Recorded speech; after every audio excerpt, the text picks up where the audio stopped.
بسم اللہ الرحمن الرحیم۔ شروع اللہ کے نام سے جو بڑا مہربان اور نہایت رحم کرنے والا ہے۔ قرآن پاک کی یہ سورت ایک بار پڑھنے سے 70,000 فرشتے استغفار کی دعا کرتے ہیں۔ ہر فرض نماز کے بعد یہ سورت پڑھنے والا عذاب قبر اور موت کی سختی سے محفوظ ہو جاتا ہے۔ محترم ناظرین، آج جو وظیفہ آپ کی خدمت میں پیش کیا جا رہا ہے، یہ ایک بہت ہی پیاری سورت کا وظیفہ ہے جو حضور پاک صلی اللہ علیہ وآلہ وسلم کی لاڈلی سورت ہے، جس کو پڑھنے سے اللہ تعالیٰ انسان کے 10,000 حاجتیں پوری فرما دیتا ہے۔ اس کی تلاوت کرنے والے کو قبر میں کیڑے مکوڑے نہیں کھائیں گے۔ جو شخص طلوع آفتاب سے لے کر رات تک یہ چھوٹی سی سورت پڑھتا ہے تو اس سے اللہ تعالیٰ بھی بہت خوش ہوتے ہیں اور نبی پاک صلی اللہ علیہ وآلہ وسلم بھی بہت خوش ہوتے ہیں۔ اسے اس سورت کی وجہ سے اللہ تعالیٰ وہ سب کچھ نوازتے ہیں جس کی وہ خواہش کرتا ہے۔ یہ بہت آسان سا عمل ہے، معجزات کو دیکھنے والا عمل ہے، بہت ہی خاص عمل ہے جو فوری طور پر غیبی طریقے سے دولت آپ کے پاس لاتا ہے۔ یہ عمل دل میں ایک مرتبہ پڑھنے سے رزق کی دولت سے انسان مالا مال ہو جاتا ہے۔ گھر میں، کاروبار میں خیر و برکات پیدا ہوتی ہیں، گھر دولت سے بھر جاتا ہے، دولت کی برسات ہونا شروع ہو جاتی ہے۔ چند منٹ کا یہ عمل اگر آپ لوگ کر لیتے ہیں تو آپ کی تقدیر سنور جائے گی، آپ کے لیے آسانیاں پیدا ہوں گی، آپ کی نسلوں تک کے لیے یہ سورت آسانیاں پیدا کرنے کی سفارش کرے گی۔ یہ سورت قرآن پاک کی بہت ہی پیاری سورت ہے۔ قرآن پاک چونکہ ہمارے پیارے آقا حضرت محمد صلی اللہ علیہ وآلہ وسلم پر 23 سال کے عرصے میں تھوڑا تھوڑا نازل ہوا۔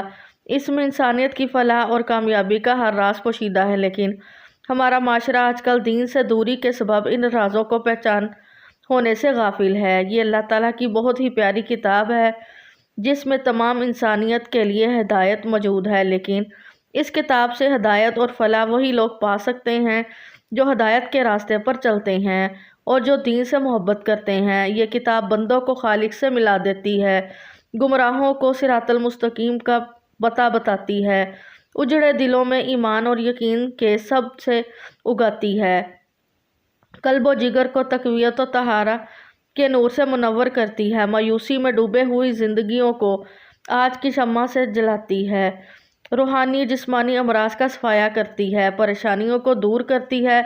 اس کے علاوہ نہ جانے کتنی صفات کی حامل یہ بہترین کتاب ہے۔ جو بندہ اس کی روزانہ زیارت کرتا ہے، اس میں موجود صورتوں کی تلاوت کرتا ہے اور اس کو سمجھ کر پڑھتا ہے اور پھر اس کو اپنی زندگی کو اس کے احکام کے مطابق گزارتا ہے تو کامیابیاں ایسے بندوں کا مقدر ہوتی ہیں۔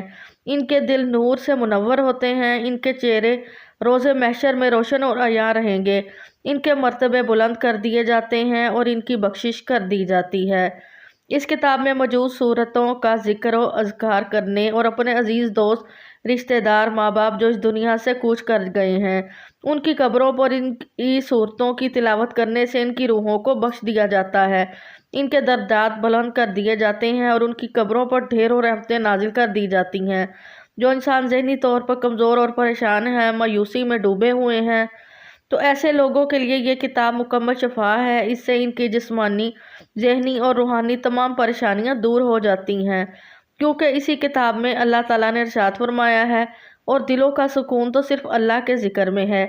اس عظیم الشان کلام سے پہلے بیشتر صحیفے نازل کیے گئے جو مختلف حوادث کی نظر ہو گئے اور کچھ باقی رہے، لیکن ان میں انسانیت کی مکمل فلاح اور کامیابی کے راز نہ پائے گئے۔ اللہ تعالیٰ نے اپنے آخری نبی پیارے آقا محمد صلی اللہ علیہ وآلہ وسلم پر یہ آخری کتاب نازل فرمائی۔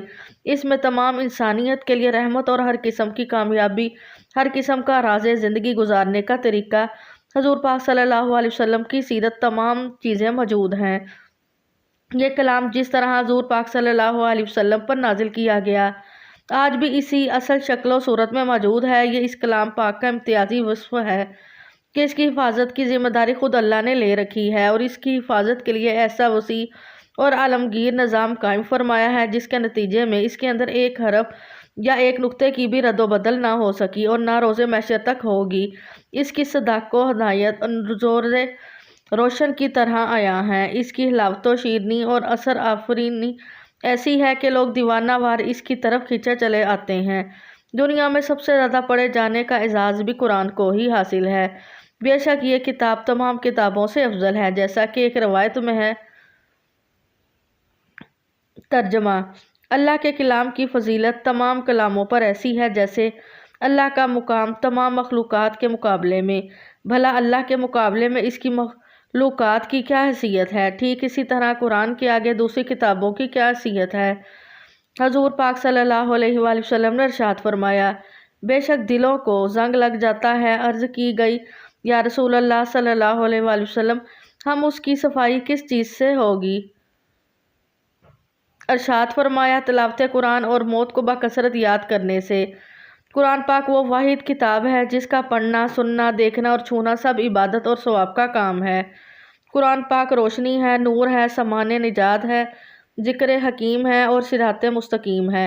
ناظرین، دنیا میں جو کچھ ہوتا جا رہا ہے یا جو کچھ گزر چکا ہے یا جو کچھ آگے ہونے والا ہے، سب کچھ اللہ تعالیٰ کے علم میں ہے اور اس کی قدرت کے تابع ہے۔ وہ جب جہاں جسے چاہتا ہے اس کے ایک وہ سب چاہتا ہے۔ تو آج کا عمل جو آپ کو بتایا جائے گا، یہ اس کو کن کو متوجہ کرنے کا بہت ہی پیارا عمل ہے جس کو آپ نے اس ذات پاک پر کامل یقین اور اعتماد کے ساتھ کرنا ہے۔ ناظرین، یہ وظیفہ آپ نے اللہ تعالیٰ پر پورا یقین اور اپنے اللہ سے امید رکھتے ہوئے کرنا ہے۔ کسی بھی صورت آپ کو مایوس نہیں ہونا، کیونکہ اچھے اور برے حالات ہمیشہ نہیں ہوتے۔ اس لیے آپ نے ناامیدی کا شکار نہیں ہونا، کیونکہ زندگی بھی عجیب ہے۔ کبھی کبھی یہ اتنی خوبصورت لگتی ہے کہ جی چاہتا ہے کہ ہمارا ناطہ ہمیشہ کے لیے زندگی سے جڑا رہے، کبھی بھی یہ ناطہ نہ ٹوٹے، اور جب کبھی زندگی ہماری امیدیں اور توقعات پوری کرنے میں ناکام رہتی ہے تو دل رک جاتا ہے کہ یہ زندگی ختم ہو جائے گی، مگر یہ حقیقت ہے کہ دکھ اور درد میں وقت طویل سے طویل تر ہوتا جاتا ہے۔ اسی طویل سفر سے انسان ہار کا مایوسی کا شکار ہو جاتا ہے۔ انسان خود بھی سمجھ نہیں پاتا کہ آخر اس ساری صورتحال سے کیسے نپٹا جائے۔ ناظرین کرام، جب بندہ اپنے اللہ سے محبت کرتا ہے، اللہ پاک اس کو ضرور عطا فرماتا ہے۔ اللہ پاک اس کو اتنا عطا کر دیتا ہے کہ اس کو پھر کسی چیز کی کمی نہیں رہتی۔ یہ بات تو سبھی جانتے ہیں کہ اس دنیا کی محبت اور اس دنیا کے لوگ، رشتہ دار، دوست، احباب، یہ سب کچھ بھی نہیں ہے۔ اگر ہمارا رشتہ اللہ پاک سے مضبوط تر ہو جائے تو پھر یہ ساری چیزیں خود بخود ہی ہمارے ہاتھوں میں آ جاتی ہیں۔ جب بندہ اللہ سے محبت کرتا ہے تو اللہ تعالیٰ کی ساری مخلوق بھی اسی بندے سے بے پناہ محبت کرتی ہے۔ یہ صرف اللہ سے محبت کرنے کا فائدہ ہوتا ہے، اور اگر بندہ اللہ تعالیٰ کو چھوڑ کر اس کی بنائی ہوئی مخلوق سے محبت کرتا ہے تو وہ مخلوق اسے دھوکہ ہی کرتی ہے۔ پھر وہ مخلوق سے گلے شکوے بھی کرتا ہے کہ میرے ساتھ یہ کیا ہو گیا، اس بندے نے تو میرے ساتھ زیادتی کر دی، فلاں بندے نے یہ کر دیا، یہ نہیں ہونا چاہیے تھا۔ تو بھائیوں اور بہنوں، ہمیشہ اپنے اللہ خواب سے ہی محبت کرو۔ ساری دنیا آپ کی ہو جائے گی، ہر چیز آپ کی ہو جائے گی، اور کسی کو حقیر مت سمجھو، کسی کو برا مت سمجھو، اور اللہ تعالیٰ کی رحمت پر بھروسہ رکھو۔ انسان کی فطرت ایسی ہے کہ اسے زندگی میں سب کچھ اپنے مطابق چاہیے، سب اس کی مرضی اور منشا کے مطابق نہیں ہوتا ہے تو وہ نا امید اور مایوس ہو جاتا ہے۔ ساتھ ہی اسے احساس ستاتا ہے کہ اب اسے مزید نہیں جینا۔ انسان بنیادی طور پر جلد باز واقع ہوا ہے، اسے اگر کچھ حاصل کرنا ہو تو وہ اس کے لیے تنگ دو کرتا ہے، دعائیں مانگتا ہے، محنت کرتا ہے، مگر جب اس کی منشا کے مطابق اس کو پھل نہیں ملتا تو وہ تھک جاتا ہے، اور اسی تھکن میں وہ مایوسی کے اندھیرے میں اپنا وجود، اپنی امید اور اپنا یقین کھو بیٹھتا ہے۔ اسے زندگی بے رنگ لگنا شروع ہو جاتی ہے۔ دوسرے الفاظ میں اس کی زندگی میں دلچسپی ختم ہو جاتی ہے۔ مگر یاد رکھیے کہ کچھ بھی ہمیشہ کے لیے نہیں ہوتا ہے۔ وقت کی ایک خوبصورتی یہ ہے کہ کبھی بھی ایک جیسا نہیں رہتا۔ مشکل ہو تو آسانی بھی مل جاتی ہے۔ حالات چاہے جتنے بھی کٹھن ہوں، مشکلات کے بادل جتنے بھی کالے کیوں نہ ہوں، آسانی کی صبح کا سورج ضرور طلوع ہوتا ہے۔ نہ دکھ سدا رہتا ہے اور نہ سکھ۔ ایسے ہی ناکامی اور کامیابی بھی ہمیشہ کے لیے نہیں ہے۔ اس لیے سب سے اہم بات یہ ہے کہ انسان کو کبھی بھی مایوس نہیں ہونا چاہیے، بلکہ مشکلات کے آنے پر مایوسی کے اندھیروں میں بھی امید اور یقین کا چراغ جلاتے رہنا چاہیے، کیونکہ اگر انسان مایوسی کے اندھیرے میں امید کا چراغ جلاتا ہے تو اس کی روشنی انسان کے وجود کو منور کر دیتی ہے۔ اس روشنی سے انسان باطنی اور ظاہری طریقے سے مزید مضبوط ہو جاتا ہے۔ وہ سمجھ جاتا ہے کہ یہ ناکامیاں اور مشکل وقت سب عارضی ہے۔ وہ اس حقیقت سے آشنا ہو جاتا ہے کہ یہ زوال، یہ مشکلات سب انسان کی ہمت کو جانچنے کے لیے قدرت نے پیمانے بنائے ہوئے ہیں، کیونکہ یہ بھی حقیقت ہے کہ انسان اپنی فتح اور کامیابی سے اتنا مضبوط نہیں ہوتا جتنا وہ اپنے زوال اور کامیابی سے مضبوط ہوتا ہے۔ اسی کلام پاک کی ایک بہت پیاری صورت علم نشرح میں بھی یہ ذکر کرایا گیا ہے کہ مشکل کے بعد آسانی ہے۔ بے شک مشکل کے بعد آسانی ہے۔ حقیقت میں مشکل اور نامسد حالات میں انسان کو اپنی خود کی پہچان ہوتی ہے اور اسی عمل میں اسے اپنے وجود کا ادراک ہوتا ہے۔ انسان اپنی چھپی ہوئی خوبیوں کو جانچنے کے لیے مزید مضبوط ہو جاتا ہے۔ اسے اپنے سے وابستہ رشتوں کی پہچان بھی ہوتی جاتی ہے۔ وہ آسانی سے جان لیتا ہے کہ کون اس کے ساتھ مخلص ہے اور کون نہیں۔ انسان کے لیے مشکل وقت گزارنا بہت مشکل ہوتا ہے اور اس وقت کو مزید مشکل انسان کے اپنے منفی خیالات بناتے ہیں۔ انسان حقیقت میں اپنے خیالات کے ذریعے ہی یرغمال بنا جاتا ہے اور وہ سمجھتا ہے کہ وہ زندگی کی دوڑ سے باہر ہو گیا ہے۔ اس کے دیگر ساتھی بہت آگے نکل چکے ہیں اور وہ سب سے پیچھے اور سب کچھ ہار گیا ہے۔ منفی خیالات صورتحال کو مزید پیچیدہ کر دیتے ہیں اور انسان کی سوچ کو مزید الجھا دیتے ہیں۔ اس لیے اگر مشکل حالات آ جائیں تو سب سے پہلے اپنے خیالات کو مثبت رکھیں۔ یہی کوشش کرنی چاہیے کہ جو کچھ زندگی میں بہتر حاصل کیا اس کو یاد رکھا جائے تاکہ یہ محسوس کیا جا سکے کہ زندگی آپ پر کتنی مہربان رہی، اور اسی سوچ سے امید پیدا ہوگی کہ اس ہار بھی زندگی مہربان ہی رہے گی۔ ساتھ میں یہ سوچ بھی مضبوط رکھنی چاہیے کہ ہر طوفان آپ کی زندگی کو تباہ کرنے کے لیے نہیں آتا، کچھ طوفان آپ کے راستے صاف کرنے کے لیے بھی آتے ہیں۔ امید کے ساتھ یقین بھی ہونا چاہیے کہ جس رب نے اس دنیا میں بھیجا ہے وہ کبھی بھی ہم سے غافل نہیں ہوتا۔ رب نے قرآن میں بھی انسان سے کچھ وعدے کیے ہیں اور بے شک اس کے سب وعدے سچے ہیں۔ قرآن پاک میں ہے کہ ہر مشکل کے بعد آسانی ہے، پھر فرمایا کہ انسان کی ہمت سے زیادہ اس پر بوجھ نہیں ڈالا جاتا۔ اس لیے انسان جب امید اور یقین کا دامن تھام لیتا ہے تو یہ احساس اس کے وجود میں گھر کر جاتا ہے کہ امید اور یقین ہی وہ واحد سہارے ہیں جن کے ذریعے وہ اپنے مشکل اور ناپسندیدہ حالات سے نسبرد آزما ہو سکتا ہے۔ حقیقت میں امید اور یقین کا چراغ بہت ہی خوبصورت اور قیمتی چیز ہے۔ یقین جانے یہ چراغ ایسا ہے کہ جو کسی بھی مردہ وجود اور بے جان خواہشات کے اندر ایک نئی روح پھونک دیتا ہے۔ اس چراغ کی روشنی اتنی مضبوط اور معطر ہے کہ انسان اس کی خوشبو سے خود کو پر نور محسوس کرتا ہے، کیونکہ اس کی روشنی اپنے اندر ایک خاص جادوئی طاقت رکھتی ہے اور اسی جادوئی طاقت کے ذریعے انسان کی سب مایوسی اور پریشانی ختم ہو جاتی ہے۔ اس لیے مشکل حالات کو اپنے رویے سے مشکل ترین نہ بنائیں، بلکہ امید اور یقین کو تھام کر رکھیں گے تو ہر مشکل سفر بآسانی کر سکیں گے، کیونکہ قرآن پاک میں ارشاد ہوا ہے۔ ترجمہ: تم فرماؤ اے میرے وہ بندو جنہوں نے اپنی جانوں پر زیادتی کی، اللہ کی رحمت سے نا امید نہ ہو، بے شک اللہ سب گناہ بخش دیتا ہے، بے شک وہی بخشنے والا مہربان ہے۔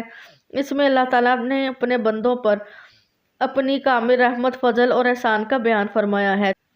چنانچہ ارشاد فرمایا کہ اے حبیب صلی اللہ علیہ وآلہ وسلم، آج کا وظیفہ قرآن پاک کی ایک ایسی سورت کا وظیفہ ہے جسے روزانہ 3 بار پڑھنے سے اللہ اس کو اپنا دوست بنا لیتا ہے، اور یہ سورت وہی پڑھتا ہے جسے اللہ چن لیتا ہے۔ ناظرین، نبی پاک صلی اللہ علیہ وسلم نے فرمایا کہ اس سورت کی تلاوت کو ترک نہ کرو، کیونکہ اس کی تلاوت کرنے والے کو اللہ دوست رکھتا ہے اور اپنے پسندیدہ بندوں میں شامل کر لیتا ہے۔ تو جو شخص ہمیشہ اس کی تلاوت کرتا ہے، خدا قیامت کے دن اس کا نامہ اعمال اس کے دائیں ہاتھ میں دے گا اور وہ بغیر حساب کے جنت میں داخل ہوگا، اور آخرت میں اسے اتنا اجر ملے گا کہ وہ راضی ہو جائے گا۔ ناظرین، وقت کی نزاکت کو مد نظر رکھتے ہوئے آئیں آپ اس پیاری سی سورت کے بارے میں بتاتے ہیں کہ وہ کون سی سورت ہے جو حضور پاک صلی اللہ علیہ وسلم کی پسندیدہ سورت ہے، کہ جس کو صرف 3 بار پڑھنے سے اللہ تعالیٰ انسان کی 10,000 حاجات پوری فرماتا ہے، اور اس کی تلاوت کرنے والے کو نہ قبر کی مٹی کھاتی ہے اور نہ کیڑے مکوڑے۔ تو سب سے پہلے 3 مرتبہ درود پاک پڑھنا ہے۔ درود ابراہیمی جو نماز کے اندر بھی پڑھا جاتا ہے، وہ درود پاک بھی پڑھ لیں، 1 مرتبہ میرے ساتھ بھی پڑھ لیں تاکہ ثواب ہو۔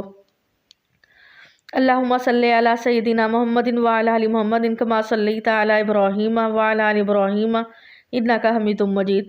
اللہم بارک علی محمد وعلی آل محمد کما بارکت علی ابراہیم وعلی آل ابراہیم انک حمید مجید۔ 3 مرتبہ درود پاک پڑھنے کے بعد آپ نے سب سے پہلے اللہ تعالیٰ کے 2 صفاتی نام یا سمیع یا علیم پڑھ رہے ہیں، ان دونوں ناموں کو ملا کر پڑھیں گے تو 1 شمار ہوگا۔ آپ نے یہ اللہ تعالیٰ کے ناموں کی ایک تسبیح کرنی ہے، 101 مرتبہ یا سمیع یا علیم پڑھنا ہے۔ اس کے بعد آج کے وظیفے کی اور نبی کریم صلی اللہ علیہ وسلم کی پسندیدہ سورۃ الملک 3 مرتبہ پڑھنی ہے۔ سورۃ الملک یعنی تبارک الذی بیدہ الملک، بہت ہی پیاری صورت ہے، زیادہ لمبی صورت نہیں ہے، آپ کا زیادہ وقت لگ جائے گا۔ حضور پاک صلی اللہ علیہ وسلم اس صورت کی تلاوت کیے بغیر نہیں سوتے تھے۔ آپ بھی پورے دن میں جب جی چاہے کسی بھی نماز کے بعد اس کو پڑھ سکتے ہیں، لیکن بہتر یہ ہے کہ نماز عشاء کے بعد رات کو سوتے وقت اس کو پڑھ لیا جائے، کیونکہ جو بندہ رات کو سوتے وقت اس صورت کی تلاوت کرتا ہے تو اس کو نہ قبر کی مٹی کھاتی ہے اور نہ ہی کیڑے مکوڑے۔ روز محشر یہ صورت اللہ تعالیٰ سے اپنے پڑھنے والے کے لیے سفارش کرے گی، اس کے لیے جنگ کرے گی اور اس کی بخشش کا سامان بنے گی۔ لہٰذا اس صورت کی تلاوت لازمی کیا کریں تاکہ آپ دین و دنیا اور آخرت سنور سکے۔ اس صورت کی تلاوت کرنے سے اللہ تعالیٰ پڑھنے والے کی 10,000 حاجات پوری فرماتا ہے، اس کی دلی خواہشات کو پورا کرتا ہے اور اس کو نجات عطا فرماتا ہے۔ انشاءاللہ اس عمل کی برکت سے مال و دولت میں خوب اضافہ ہوگا، اور اگر کوئی شخص اپنا کاروبار بڑھانا چاہتا ہے تو اس کے لیے بھی یہ وظیفہ بڑا مجرب ہے، بڑا ہی خاص وظیفہ ہے۔ اللہ پاک اس کو بہت زیادہ رزق اور مال و دولت عطا کر دے گا، اس کی مشکلات کو ختم کر دے گا، اس کے رزق میں، اس کی روزی میں بہت زیادہ اضافہ ہوگا۔ ہر گزرتے دن کے ساتھ ساتھ اس کی دولت میں اضافہ ہوتا رہے گا، اس کی مشکل سے مشکل کاموں میں آسانیاں پیدا ہوں گی۔ دعا ہے کہ اللہ تعالیٰ میرا سنانا اور آپ کا سننا اپنے بارگاہ الہی میں قبول و منظور فرمائے، آمین۔ ناظرین، گزارش ہے کہ اللہ تعالیٰ کے 99 ناموں میں سے کوئی ایک نام لکھ کر کمنٹ میں ضرور شیئر کریں۔ اللہ تعالیٰ ہم سب کا حامی و ناصر ہو، آمین ثم آمین۔